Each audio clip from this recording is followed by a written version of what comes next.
విఘ్నతకే వదిలేస్తున్నాను నేను అంతే. ఓకే. సో అయితే ఇప్పుడు మీరు చేసిన ప్రతి చర్య వల్ల రేవంత్ రెడ్డికి మైలేజ్ వస్తుంది అన్నది ప్రధాన ఆబ్లిగేషన్. బీఆర్ఎస్ వాళ్ళు మీరు పార్టీలో ఉన్నప్పుడు అన్నారు, లేనప్పుడు ఇప్పుడైనా సరే ఇది అల్టిమేట్గా ఎవరికి బెనిఫిట్ అని చెప్పి. సో అది దాని గురించి నేను ధర్నా చేస్తున్నాను. కాంగ్రెస్ గవర్నమెంట్ ను నేను తిట్టిన తిట్లు ఎవరు తిట్టలేదు. ఇప్పుడు నేను చేసే ఈ ఉపవాసం, నేను చేసే ఈ నిరాహార దీక్ష కూడా రేవంత్ రెడ్డి గారికి ఎఫెక్ట్ అవుతుందా అండి? ఎంత డ్యామేజ్ అవుతుంది రేవంత్ రెడ్డి గవర్నమెంట్ దీంతో? ఖమ్మంలో మీరు చూడాలి ప్రజలు ఎంత చీకొడుతున్నారో.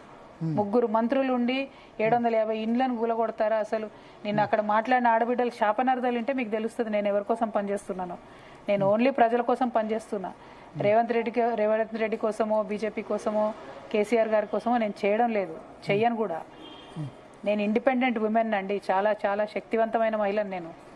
ఎవరి మీద ఆధారపడి నేను పనిచేయాల్సిన అవసరం లేదు నాకు, ఎవరి సపోర్ట్ అవసరం లేదు నాకు. ప్రజలు ఉంటే చాలు, ప్రజల కోసం పనిచేస్తాను, ఖచ్చితంగా వారి నుంచి ప్రేమను పొందుతాను, ఆ విశ్వాసం నాకున్నది. Okay okay.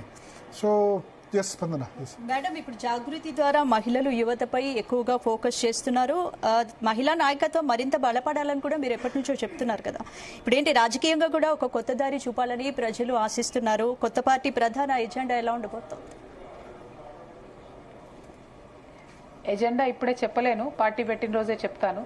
కాకపోతే ఇప్పుడున్నటువంటి అన్ని ప్రధాన స్రవంతి పార్టీల కన్నా చాలా భిన్నంగా ఉంటుంది. తెలంగాణ మదర్ బోర్డుగా ఉంటుంది.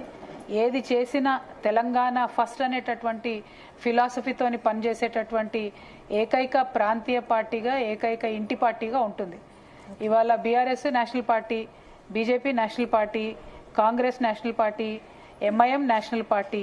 కాబట్టి తెలంగాణ ముస్లిమ్స్కైనా, తెలంగాణ మహిళలకైనా, తెలంగాణ క్రిస్టియన్స్కైనా, తెలంగాణ యూత్కైనా, తెలంగాణ బీసీలకైనా, తెలంగాణ ఎస్సీలకైనా, తెలంగాణ ఎస్టీలకైనా అందరికీ కూడా తెలంగాణ జాగృతి ఒక ఇంటి పార్టీగా ఉంటుందని నేను నమ్ముతున్నాను.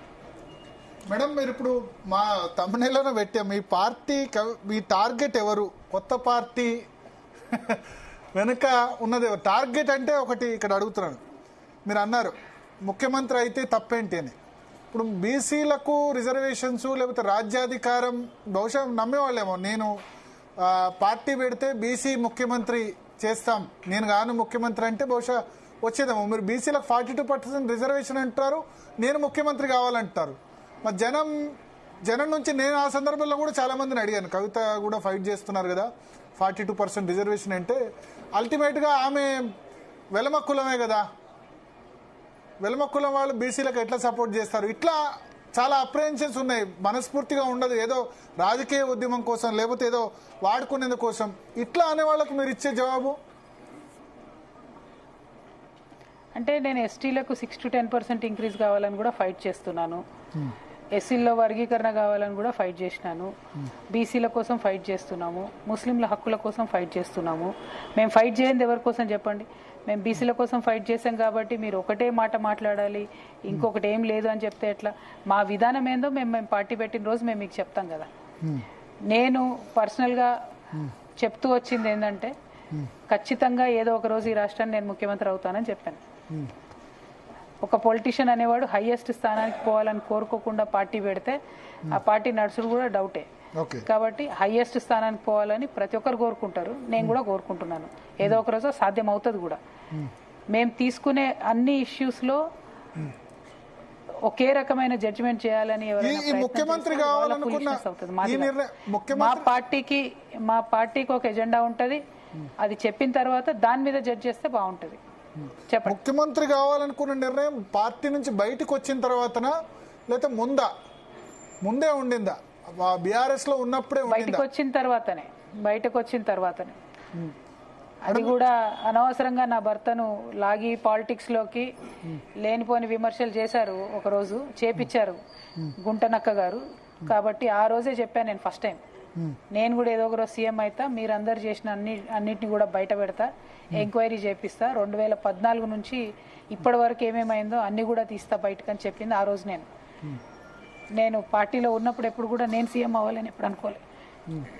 ఎప్పుడైనా మేము టాప్ లీడర్ని, లీడర్షిప్కే గౌరవం ఇచ్చాము, అట్లానే ఉన్నాము.